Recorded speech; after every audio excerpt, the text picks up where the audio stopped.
Meanwhile, in the games room.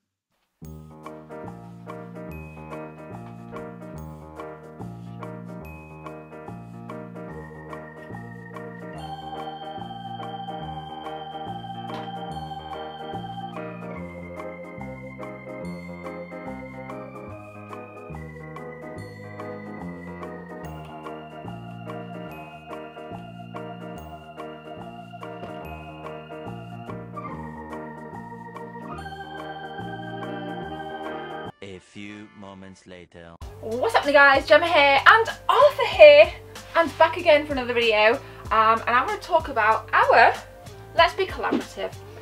My experience is actually about Red Dead Redemption after the first week or so, and I will say this, I've streamed every single minute on stream here on YouTube, and I would say I'm about 20, maybe just over 20 hours in. Now I did some initial impressions, a kind of should you buy episode, but obviously that's going to be, I'd like to think that that would be very different, because I'm still, to my surprise, with the amount of reviews out there, still getting asked, should I buy it now? Is it worth it? What am I missing out on? And I'm surprised that a lot of people are holding off as well, so I've got a lot to say, because there is some, like a major gripe that's really, I'm hoping will be patched. So guys, let's get into it. I'm going to tell you guys about life after 1 week with Red Dead Redemption 2. Okay, so there's no denying then that the build up to Red Dead Redemption 2 was absolutely insane. A lot of people are having this kind of question of, is it going to be Game of the Year? Is it going to be Game of the Year? My simple answer to that is, I don't think it will be Game of the Year. Now, I do not believe that this is a bad game by any stretch of the imagination. I think it does a lot right. I think it looks beautiful. Some of the scenery, even now, like 20 hours in, I still haven't unlocked the full map yet. And there was this one occasion where I decided that I'd just venture northeast and came across, I think, 2 towns and very different terrain along the way. And it's just so varied. I think the diversity of landscapes, towns, social class system within the towns, it's been so varied, like different shops you can get in each town. It's been incredibly varied and incredibly diverse. So for me, there's less monotony than there was in the first. I found that there were so many dull moments in the first. There's definitely less monotony in this, and I think what Rockstar have done, or what I think Rockstar have done incredibly well, is when you're on like a mission and you know you've got a 10 to 15 minute horse ride, maybe a little bit less, you know, I was kind of going into it thinking, this could be boring, this might not grab my attention as much as I want it to. But Rockstar use that time beautifully to tell a story, because 9 times out of 10 there'll be a dialogue going off between you and whoever you're with. So there's tons of backstory, and it's paced beautifully with the music. Like, the music for me, and I said this in my initial thoughts video, it very much reminds me of Bully. Like, you can hear that kind of frantic pace. If you've played it, you'll know what I mean. It's really hard for me to kind of explain it, but it reminds me of Bully. So alongside the music and the dialogue, travelling around the world isn't as bad as I was expecting, and that's consistent. That is consistent, and I think that is a critical point. Because I've never been a Western kind of girl. I've never liked Western movies. I even hated, and this is a long shot, I even could not stand Back to the Future 3 because of the Western setting. Like, I've always, like, it's just not me, no. So yeah, I was a little bit nervous going into it, but actually the pacing is really nice. Rockstar have done a fantastic job. Now in terms of characters, there's a ton of new characters. Like, even again 20 hours in, you're meeting new people. You think, wow, you know, there's another layer to this onion, and then another layer to this onion, and it just continues to go and go and go. And it's not just male, kind of like, you've got like, I remember this one mission, it was I don't remember, I think it was Braithwaite Manor, and you go up to the manor and the lady of the manor kind of comes out and you have this conversation about moonshine. I'm not going to kind of spoil it, and she's like the alpha female, and she's got loads of kind of men behind her, and there's also like nice like gender balances in it. So you've got like male leaders, female leaders, and I think that that's like you know, the kind of shift of power, the kind of balance, it just feels diverse, it feels fleshed out. I'm going to use that phrase, fleshed out, because I do think it is really fleshed out.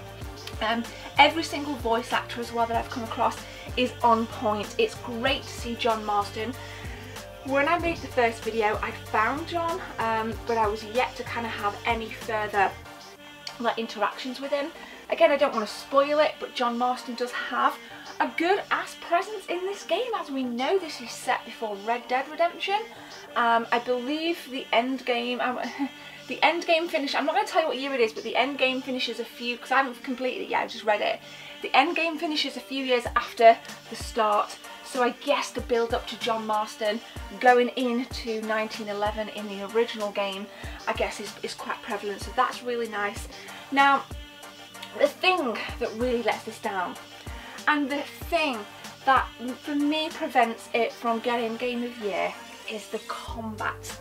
And not just the combat, but running into cover. So it's the same as GTA, you tap R1, you're supposed to kind of run into a rock and hide behind a rock.